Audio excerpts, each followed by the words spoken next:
Very excited to be joined yet again. Seems like every time we get an opportunity, we kind of teased it a little bit last week. We were hoping to get him on, and it actually came together a little quicker than we thought. So we're very pleased.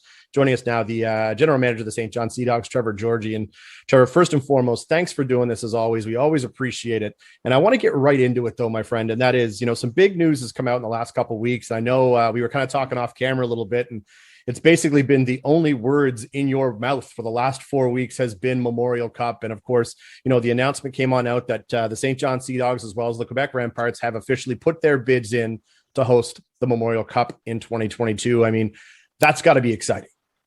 Yeah, it's really exciting. I know that there's a checklist of things before I joined the team in the February of 2016. And, some of those boxes, all of the boxes actually, apart from one box, has been checked in terms of things that were really important to Scott and our ownership group at the time.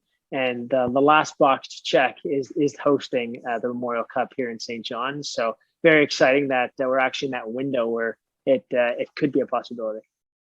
So looking back on, the whole process, so we're going to start right off the hop. I mean, what is the process that needs to go through to actually be named one of the final two finalists to host it? Great question. So historically, there's a much longer period of time to go through all the stations. This time around, we found out, we got the bid guidelines a few weeks back, and I think it was within a 10-day period we needed to submit our letter of intent to host, to submit a bid, and then August 6th, the actual written and video submission is due. And then at the end of August, though I think it's the week of August 23rd, there's going to be a Q&A period with a bid committee. And then by September 6th, we'll know if it's going to be us or the Quebec Ramparts that'll have the privilege of hosting the 2022 Memorial Cup. To put into context, the Memorial Cup tournament would have already been awarded to the host city for the following year by the time we actually got the bid document. So it's really condensed. And there's this year being different from other years, there's no site visit. There's no in-person site visit by the committee because of the pandemic. So everything is going to be done, through the bid document, through the video, which they want to be a very simple, basic video, not too much flash or pizzazz, as they put it. Just as a simple walkthrough, and then a question and answer period. So we'd love to have them here in St. John to show them everything that we have to offer and the whole region, because we think it's a great regional event, but that won't be the case. Right. And so, that's a great point, because, I mean, this is the first Memorial Cup in the last 3 years, as the last two have been canceled due to the pandemic. And I mean, there's so much, importance going into this one, maybe not necessarily specifically, but you talked about the site visits, and what people don't realize and what goes into putting this bid together is there's a lot more than just submitting a video. Typically, I mean, when you talk about the site visits, they come on down, they look at hotels, they look at access to the facilities, things along those lines. So it is a little different this year, and I always found that really interesting. And I was wondering how the league and the committee was going to look at that, seeing how, like you mentioned, due to the pandemic, you couldn't actually come to St. John and see exactly what the facilities look like. Yeah, Chris, you're bang on. That changes the dynamic for sure. And in terms of preparation, like your video that you're submitting in terms of what you need to show is the same thing that you show on a site visit. So in terms of setting up spaces, defining spaces, showing different possibilities for venues, all that needs to be communicated effectively in the video. So you're essentially preparing for a site visit that never happens and shooting it. So there's still I would say there's actually more work involved. Same amount of work, but in a shorter window of time. So now that you are one of the two finalists, outside of waiting to that September timeline to figure out if you win, are there any other steps between now and then, or are we just sitting in the waiting game at this point? Yeah, so between now and August 6th, we need to submit the video and the bid document. Fortunately, last year when the pandemic struck, we were able to keep all of our full-time employees employed, and we put all their energy towards preparing and thinking through Memorial Cup bids. So that was a way for us to keep everyone going during a tough time, and also focus on something that's a long-term organizational goal. And so we have pieces of it that have been kind of ready to go for 12 months now. But, the document is, well over 100 pages, what a typical bid document looks like. Some of them from years past have been like 200 pages so a lot of detail. And a video, it's the league has said to be a maximum 15-minute video. Well, as you know, in the media space, that's a short film, right? Like that's not very much. So there's a lot heavy lifting that needs to be done between now and August 6th to be in a position where we would be, we can go to sleep at night saying, hey, we gave it our best shot.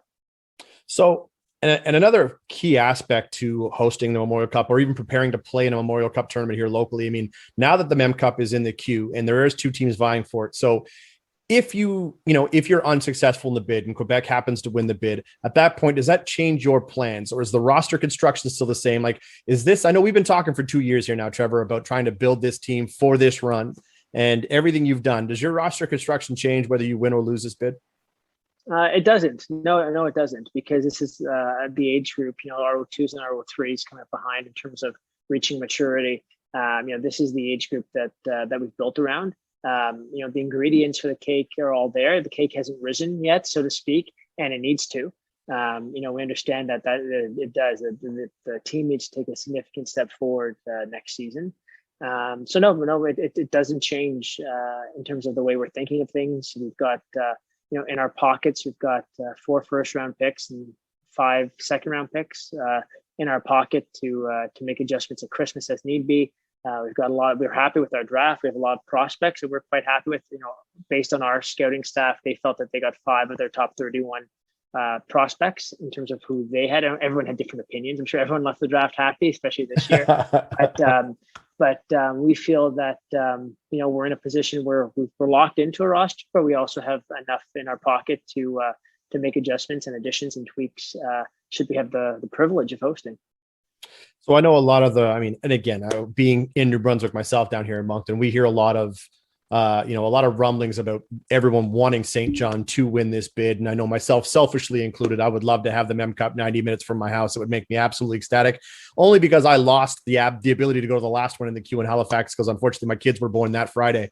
I'm not unfortunately, fortunately. But overall, if I look at it from a perspective of, if you start thinking from an off-ice perspective, how do you envision preparing for the first post-pandemic Memorial Cup? I mean, that's got to cross your mind at some point. This is huge. Yeah, no question. Well, I think it would be the 102nd Memorial Cup, and after 2 years, a 2-year hiatus, and I think it gives us the world's gone through a lot. Sport's gone through a lot since the last Mem Cup, and I think that our Memorial Cup in St. John wouldn't just be about St. John. It's about the region, and it's about hockey. It's a platform to do more than just host a hockey tournament, and that's something that that'll take a lot of heavy lifting to do and to do effectively. The other thing I'd say is it's a bit of a David versus Goliath story, right? Like the Quebec Ramparts, Quebec City, they had it in 2015. I know that the Quebec government, last year, it's, I think, well documented how much funding all the Quebec-based teams had. The Maritimes teams, battled through it without any of that support. We've never hosted in St. John, and I feel, your statement about people in Moncton kind of wanting us to get it. I think it's very similar across the whole province, and we've heard from people in Fredericton, people in the northern part of the province, even people in other provinces, PEI and Nova Scotia, saying, "Geez, it'd be great for St. John to host." So there's going to be a lot of work involved, lots of great volunteers, lots of people putting in overtime hours to make this happen. But we need to win it first. David needs to beat Goliath first, and a big part of that's government support. This event there's an organizing committee for this, and at the end of the day, if we want to host the Memorial Cup and have a 10-day event that generates $1 million a day in economic spinoff and really kickstart our tourism and restart our economy and showcase St. John and the region to the rest of the country, we need to put together a compelling package. And we're going to, as an organizing committee, they're certainly speaking to the chair of our organizing committee. We're going to need the government and local support to really step up and be there in the trenches with us as David tries to beat Goliath on this. Well, I will say this, talking to a lot of fans around New Brunswick as well. I mean, they also feel that you guys may have potentially been robbed a couple of years back about hosting a Memorial Cup anyway. So I know they're kind of rooting for it. And anybody who follows along these fables and in these fairy tales, everybody knows that David always wins. Absolutely, Trevor. I want to thank you so much for doing this, brother. I appreciate it. It's always a pleasure to talk to you. I'm glad you guys are having a great summer. At the same time, I know it's been hectic, man. So I wish you all the best. Best of luck on the bid. Can't wait to talk to you after. Hopefully, we're smiling and maybe possibly cheersing over a possible victory here. Thanks so much, Chris. I appreciate it. I like that. David always wins. We'll sell t-shirts. Absolutely. Hashtag. Thanks so much for doing this. Trevor Georgie, General Manager of the St. John Sea Dogs. Appreciate it as always, Trevor. We'll talk soon.